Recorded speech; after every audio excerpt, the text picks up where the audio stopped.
स्वागत है आप सभी का आपके अपने चैनल लक्ष्य तक पर। अगर आपका भी सपना है यूपी टेट में पहली बार में ही पास होना तो यह क्लास आपके लिए इम्पोर्टेंट होने वाले है।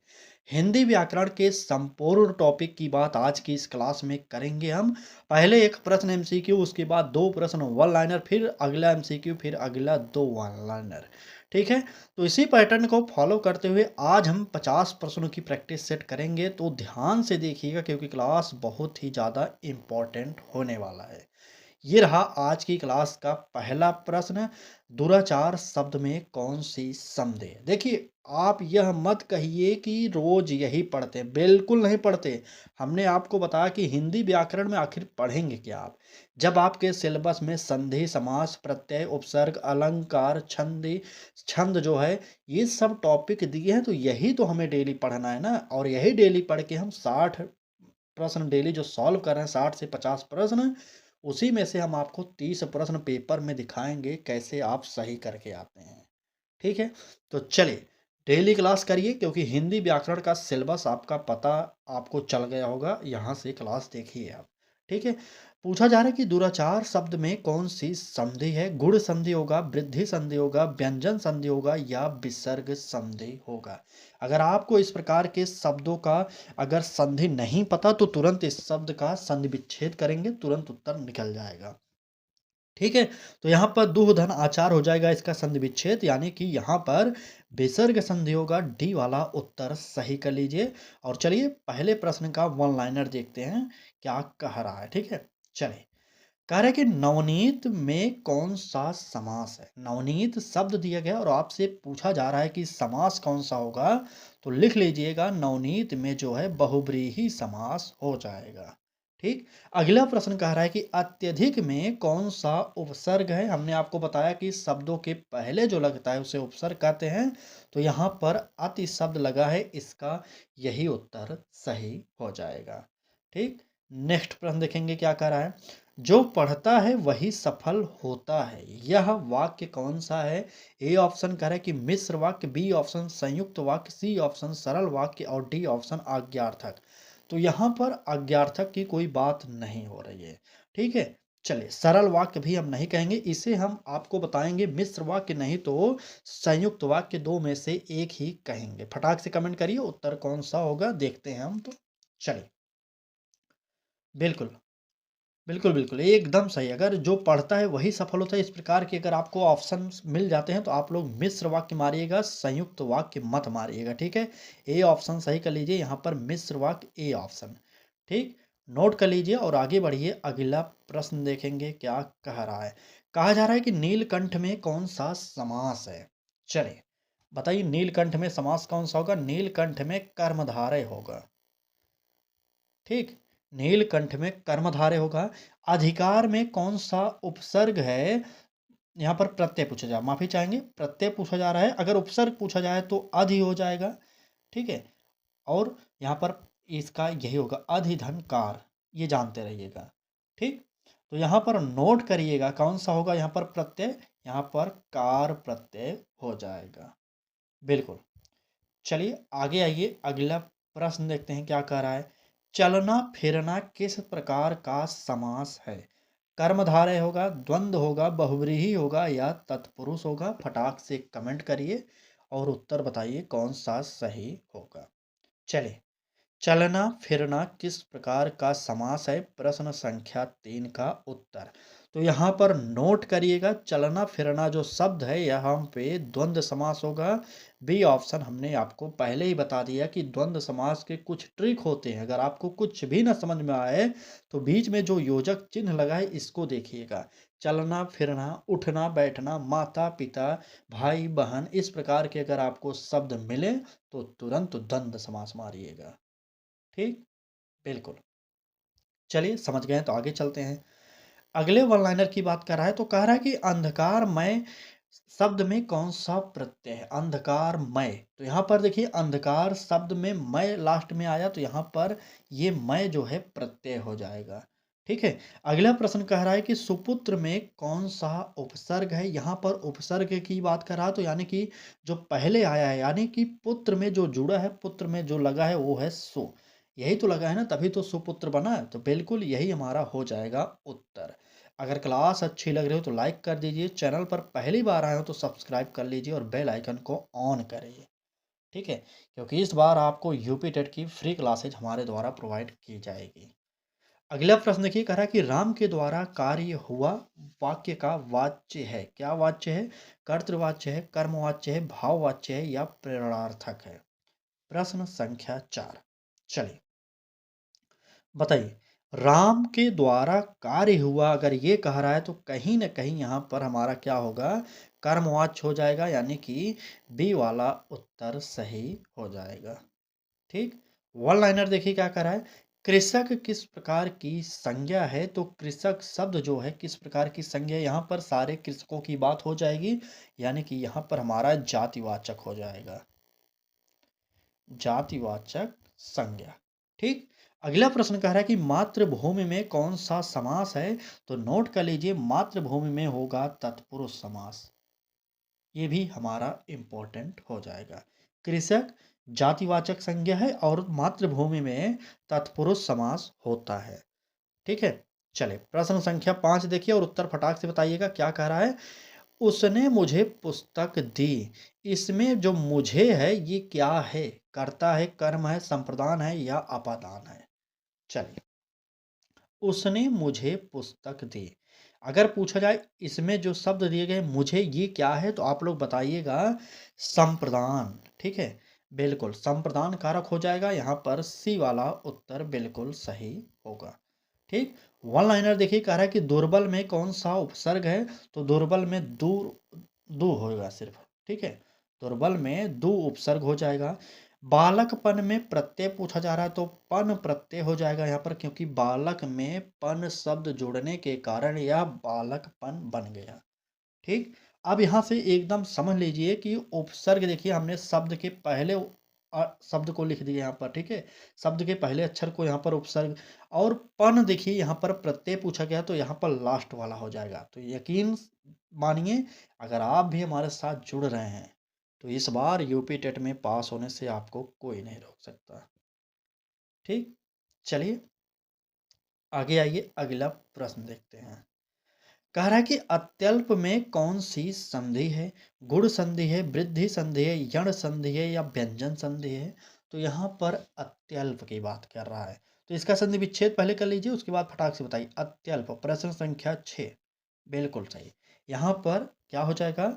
व्यंजन संधि होगा। डी वाला उत्तर सही कर लेंगे हम लोग। ठीक?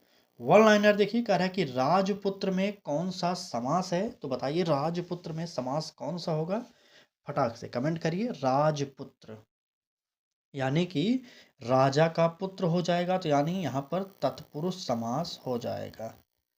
ठीक? तत्पुरुष समास। ये रहा इसका उत्तर। विद्वता में प्रत्यय कौन सा है? अगर आपसे ये पूछा जाए तो यहाँ पर ता प्रत्यय है। ठीक है? विद्वता में ता प्रत्यय होगा। चलेंगे आगे और देखेंगे अगला प्रश्न। कम समय में अधिक प्रश्न डेली प्रोवाइड करने की पूरी कोशिश की जा रही है, क्योंकि समय आपका बहुमूल्य है। इस बार यूपी टेट में झंडा गाड़ना है हमें। ठीक?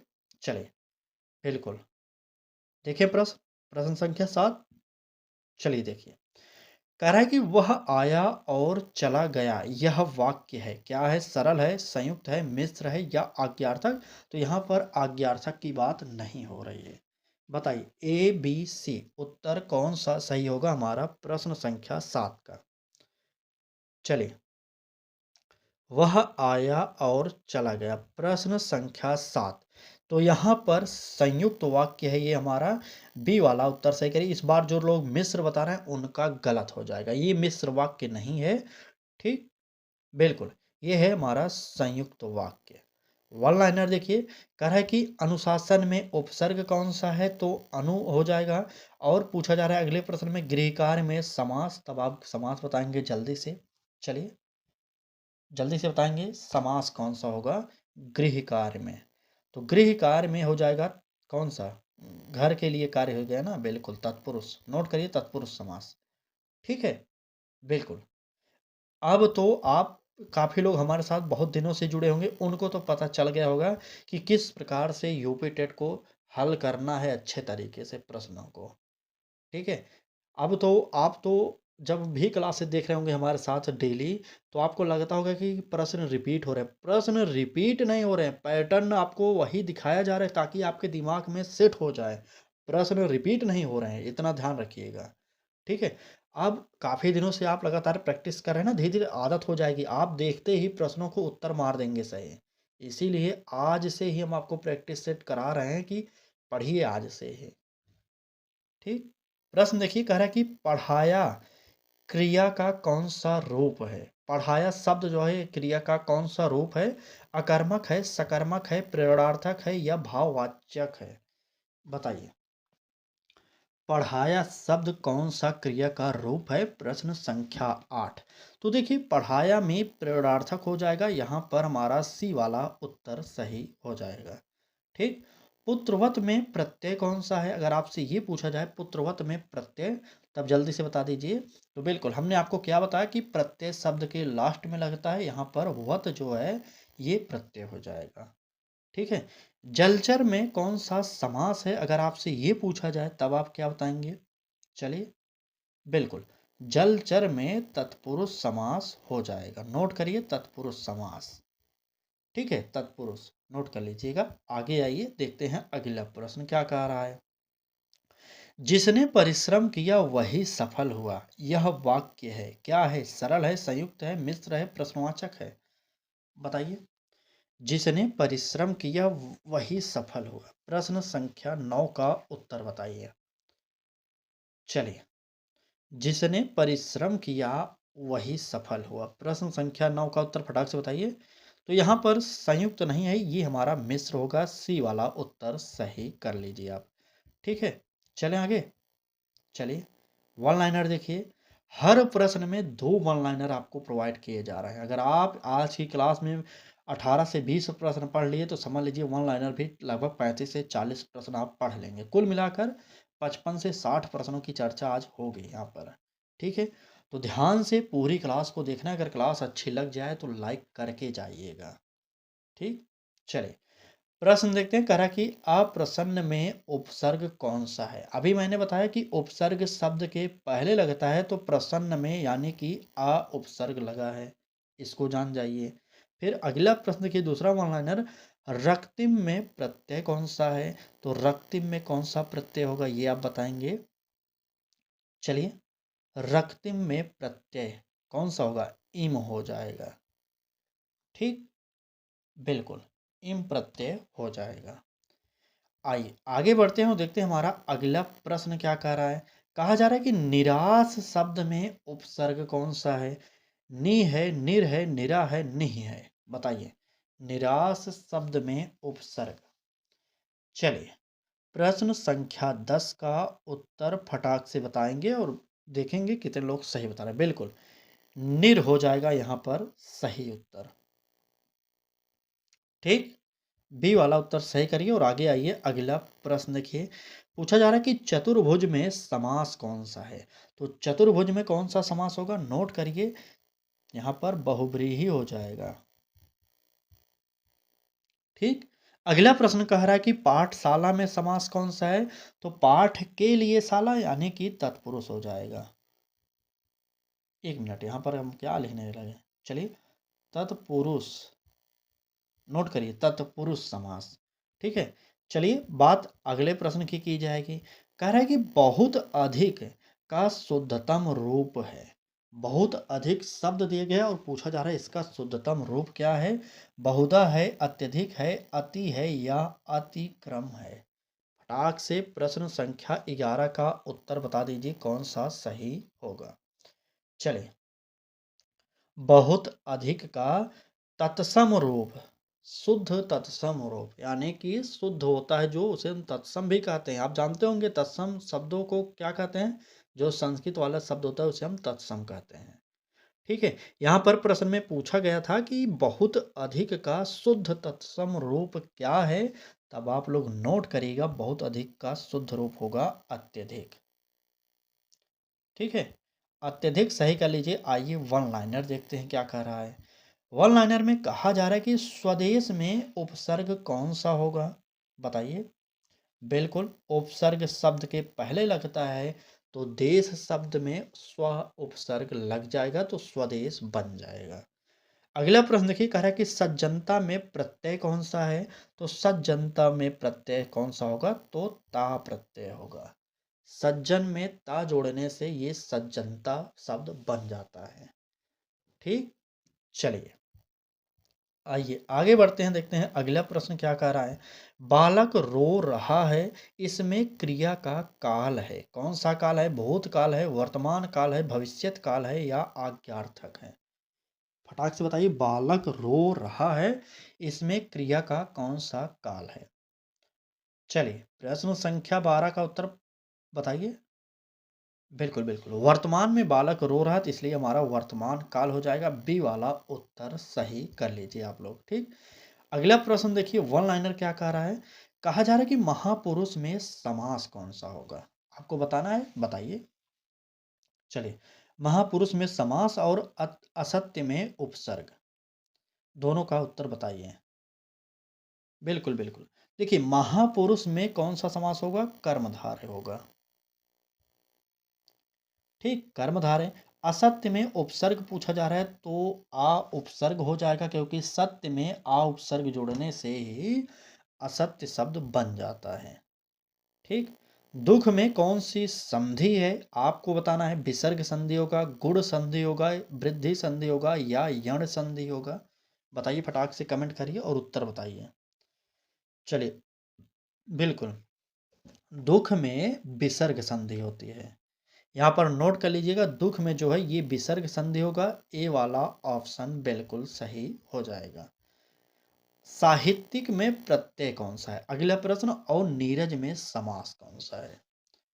चलिए, साहित्यिक में प्रत्यय कौन सा होगा? तो आपको मैंने बताया था लास्ट में प्रत्यय लगता है, इक प्रत्यय यहाँ पर लगा है।